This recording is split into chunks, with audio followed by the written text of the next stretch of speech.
Semeton Bali, apa kabar? Berita Bali kembali hadir menyapa Anda dengan saya, Nandita Putri. Serangkaian berita aktual tentang Bali telah kami siapkan untuk Anda. Berikut 3 berita utama hari ini.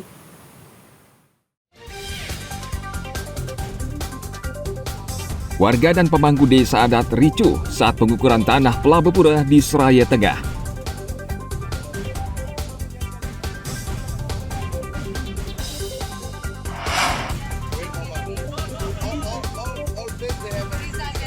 Seorang warga negara Bangladesh menyalahgunakan izin tinggal dengan bekerja sebagai sopir dan pemandu wisata di Bali.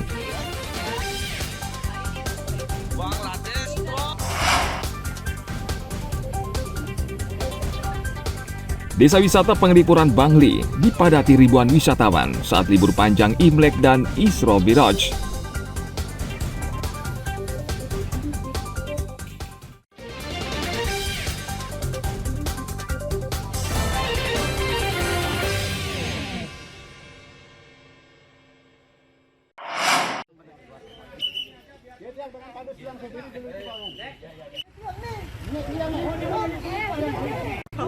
Warga dan pemangku desa adat Karangasem terlibat kericuhan saat petugas Badan Pertanahan Nasional atau BPN hendak mengukur Pelabepura di desa adat Seraya Tengah.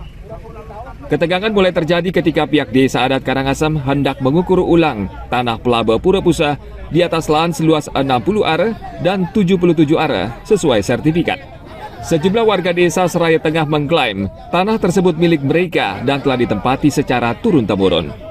Warga berusaha mencegah petugas BPN mengukur tanah. Kita mengukur tanah hak milik desa adat Karangasem, jadi tanah Pelabepura Pusah. Jadi ada 2 sertifikat yang masing-masing luasnya, satu sertifikat itu 60,4 are, yang satu lagi sekitar 70, sekian are. Jadi itu 2 sertifikat hak milik. Jadi semestinya tidak ada orang keberatan. Kalau orang keberatan bukan di sini tempatnya. Keberatan itu tempatnya di pengadilan, silakan itu dituntut. Nah, selama sertifikat ini masih ada, jadi tidak ada orang yang boleh menghalangi kita mengukur. Nah, mau berapa kali kita mengukur itu hak kita, logikanya itu ya kita. Kalau kehilangan patok aja kita ukur lagi. Kuasa hukum kedua belah pihak berdebat seputar dasar keluarnya sertifikat tanah tersebut, mengingat di atas lahan tersebut sudah banyak rumah warga yang berdiri. Merasa benar dari informasi yang didapat tadi, apakah Bapak dikundatangani, saya sampai ke sini sama para tokoh bahwa saya tidak benar, tidak ada menandatangani. Di samping itu juga konon katanya, ini dari informasi dari pengacara juga, yang menandatangani penyanding saat itu orang yang sudah meninggal 60 tahun yang lalu. 60 tahun yang lalu saya belum lahir, Pak. Lantas saya sudah jadi kades, ya kan? Ini kan aneh. Lagi pula pada biasanya namanya orang ukur tanah ini, Pak. Sudah punya sertifikat diukur ulang, tidak perlu beramai-ramai. Ini beramai-ramai kan artinya ada hal-hal lain. Nah, saya selaku masyarakat Israel sedikit berkeberatan, tapi karena ini semua semeton, yang tidak apa-apa, yang penting jangan anarkis, dan yang ingin juga nepak ulkul sebenarnya, Pak. Mana kade saya itu? Puluhan anggota polisi dari Polres Karangasem dikerahkan untuk mengamankan situasi agar terkendali karena kedua belah pihak tidak bisa menahan emosi. Polisi mengimbau warga dan pemangku adat mencari titik temu dengan cara berdialog.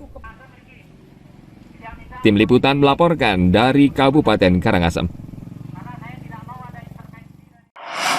Bangladesh nyemput. Ya. Orang luar jemput ke dermaga Sanur. Bangladesh. Beredar luas di media sosial, seorang warga negara asing menyalahgunakan izin tinggal dengan bekerja sebagai sopir dan pemandu wisata di Bali. Kantor Imigrasi Denpasar langsung memeriksa pria berkewarganegaraan Bangladesh tersebut setelah viral karena warga memergokinya saat menjemput wisatawan asing di Pelabuhan Sanur. Dari hasil pemeriksaan petugas imigrasi, pria ini ternyata memegang izin tinggal terbatas atau ITAS yang berlaku hingga 8 Februari 2025 dengan sponsor istrinya yang berkewarganegaraan Indonesia.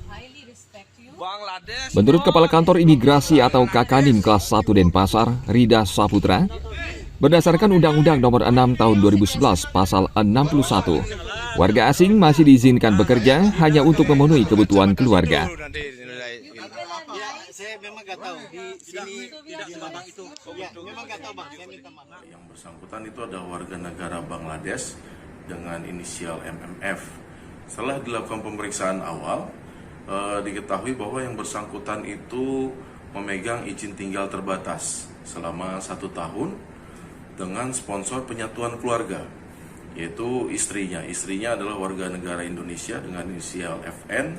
Sebelumnya mereka di Bali bersama istrinya membuka warung makan, dan warung makan tersebut sudah tidak berjalan dengan lancar, dan istrinya mencoba berusaha untuk membuat semacam agen wisata, dan si suami warga negara Bangladesh ini hanya untuk membantu usaha istrinya saja. Di Undang-Undang Nomor 6 Tahun 2011 Pasal 61 disebutkan bahwasanya untuk sponsor penyatuan keluarga selama untuk memenuhi kebutuhan keluarganya itu masih dibolehkan, tapi kita masih melakukan pendalaman lebih lanjut kepada warga negara Bangladesh ini terkait travel tingkat usaha agen wisatanya, apakah rendah, menengah, atau tinggi.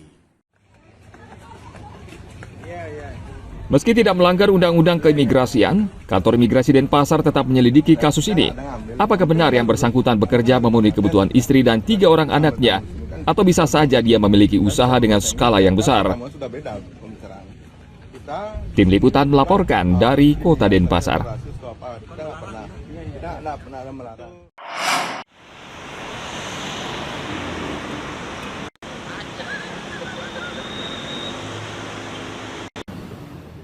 Kemacetan lalu lintas menjadi masalah utama pengelola Bandara Internasional I Gusti Ngurah Rai. Dalam rapat koordinasi di Tuban akhir pekan lalu, Menko Bidang Infrastruktur dan Kewilayahan Agus Harimurti Yudhoyono mengatakan Bandara Internasional I Gusti Ngurah Rai harus banyak pembenahan, termasuk perluasan terminal dan runway, moda transportasi yang terintegrasi hingga mempercantik interior. Hanya kapasitas bandara, tetapi juga setelah penumpang turun keluar dari bandara ini seringkali dihadapkan pada masalah kemacetan karena memang padat sekali, dan kita harus cari solusinya. Tadi dibahas selain mengurai kemacetan dengan melakukan slot management yang lebih baik lagi, terus waktunya juga bisa tepat, semuanya diatur dengan baik begitu ya, selama 24 jam itu diatur dengan baik.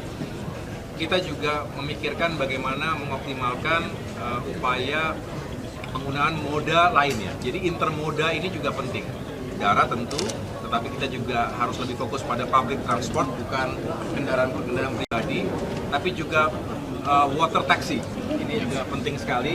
Di beberapa negara juga ada konsep water taxi yang bisa menghubungkan antara Ngurah Rai dengan beberapa tujuan wisata. Bandara Ngurah Rai Bali setiap tahun menerima kedatangan penumpang antara 23 hingga 25 juta orang. 60%-nya adalah warga negara asing. Jika kapasitas bandara ditingkatkan, maka mampu mendongkrak arus penumpang hingga mencapai 35 juta orang per tahun. Tim Liputan melaporkan dari Kabupaten Badung.